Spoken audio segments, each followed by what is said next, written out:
Tradition tells us that if we want to understand how to tap into the energy of the time that we find ourselves in now, we should look back in history and see what happened at the time of the giving of the Torah, in that time period where everything created the reality for the Jewish people. At that time period, Moses received the tradition. He went up the mountain for 40 days and for 40 nights. And we're told that the tablets that were received were tablets which were michtav Elokim. They were written by God, and they were also carved out by God. God did everything in the tablets of the first set of tablets which connected the Jewish people to their reality that they existed then.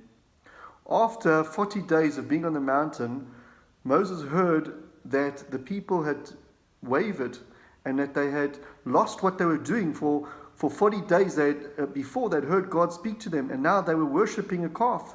And he comes back down and he prays and he asks, please God, forgive the Jewish people.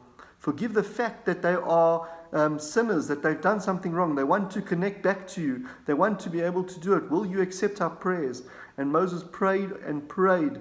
And finally, on the last 40 days, we're told that Moses goes up the mountain on Rosh Chodesh Elul, and he comes back on Yom Kippur to know that we are forgiven. God says that we have pressed the Control-Alt-Delete button. You can begin again. You can refresh yourselves. We're able to build our relationship again. There's just one condition.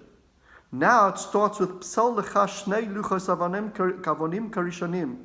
That now you have to carve out. Psal lecha means that you are the one who has to carve out your destiny. It has to be that the impetus comes from you. Before, the impetus began from Hashem and He did everything. Now you have to create your own destiny. You have to be able to develop yourself in a powerful way by utilizing it, because it comes from you. And what did the Jewish people at the time do straight after Yom Kippur? They started building. They built a house. They built a house where Hashem could dwell. And Hashem could dwell b'socham, in each and every one of those people. That's what we told. Basuli mikdash v'shochanti b'tocham. In each and every one of those people, God dwelt, because they wanted it to be a reality of connection to Hashem. Now we are coming into Sukkot. We're experiencing the closeness of Hashem, where we go and build our Sukkot, and we connect into a way where, just like the Jewish people at that time started building their house, we're building our house, our connection of destiny to Hashem. And a set of 3 sets of 40 added up to 120 days. And now we are starting to count the next 40 days. Are you going to be able to carve out your next 40 days? Your next 40 days of connection and building a power within yourself. If you pray for other people, you can build connection, you can help them, you can give them an elevation, you can do things that are powerful, you can elevate yourself, and you can come close to Hashem. That's what this next 40 days period can be used for.